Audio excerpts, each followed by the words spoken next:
तीज का दिन था और माता पार्वती ने तीज का व्रत रखा था। लेकिन जब माता पार्वती के व्रत खोलने का समय हुआ तब भगवान शिव को उनके साथ थोड़ी हंसी ठिठोली करने का मन हुआ और माता पार्वती को चिढ़ाने के लिए कहीं छिप गई।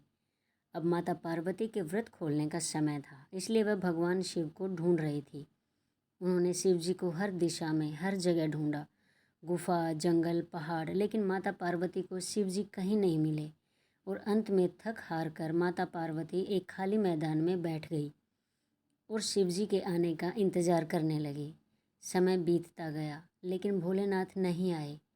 फिर माता पार्वती ने सोचा कि भगवान शिव तो समग्र सृष्टि के नाथ हैं, उन्हें कहाँ क्या हो रहा है सब पता होता है और ऐसे में वह पार्वती माँ को पूजा करते हुए भी ज़रूर देख लेंगे और अपने आप ही प्रकट हो जाएंगे। यही सोचकर माता पार्वती ने एक मिट्टी का शिवलिंग बनाया और उसकी पूजा करने लगी। और जैसा कि पार्वती माता ने सोचा था वैसे ही भगवान शिव यह सब कुछ अदृश्य होकर देख रहे थे और मन ही मन मुस्कुरा रहे थे। और जैसे ही माता पार्वती की पूजा संपन्न हुई, शिव जी वहाँ प्रकट हुए और माता पार्वती को चिढ़ाते हुए बोले, देवी, आपने तो अकेले ही पूजा कर ली, आप मेरी प्रतीक्षा भी नहीं की, ऐसा क्यों? तब पार्वती जी ने कहा, हे प्रभु, मैंने तो आपका बहुत इंतज़ार किया, लेकिन सूर्यास्त हो चुका था और रात होने वाली थी, इसलिए मैंने शिवलिंग बनाकर आपकी पूजा कर ली और अपना व्रत संपूर्ण किया।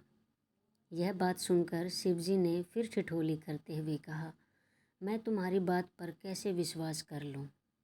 क्या इस बात का कोई साक्ष्य है? तब माता पार्वती ने थोड़ी दूर एक गाय को खड़े हुए देखा। तब माता पार्वती ने कहा, ये गाय मेरी पूजा की साक्षी है, आप इन्हीं से पूछ लीजिए।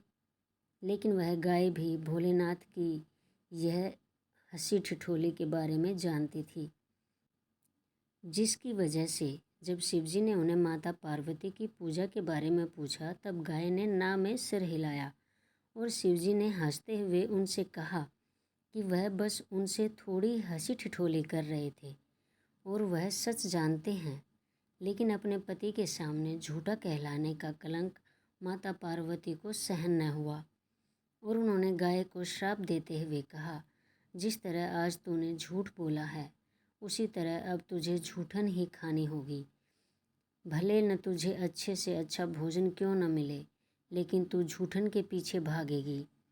यह सुनकर गौ माता बहुत ही दुखी हुई और तब शिवजी ने माता पार्वती को बताया कि उस गाय ने मेरे कहने पर ही झूठ बोला था और उसका इसमें कोई दोष नहीं है।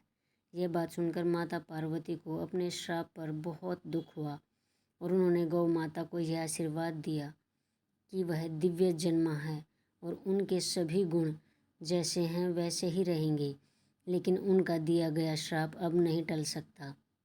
दोस्तों, यह थी आज की कहानी। अगर आपको ये वीडियो पसंद आई तो मेरी वीडियो को लाइक करें और मेरे चैनल को सब्सक्राइब करें।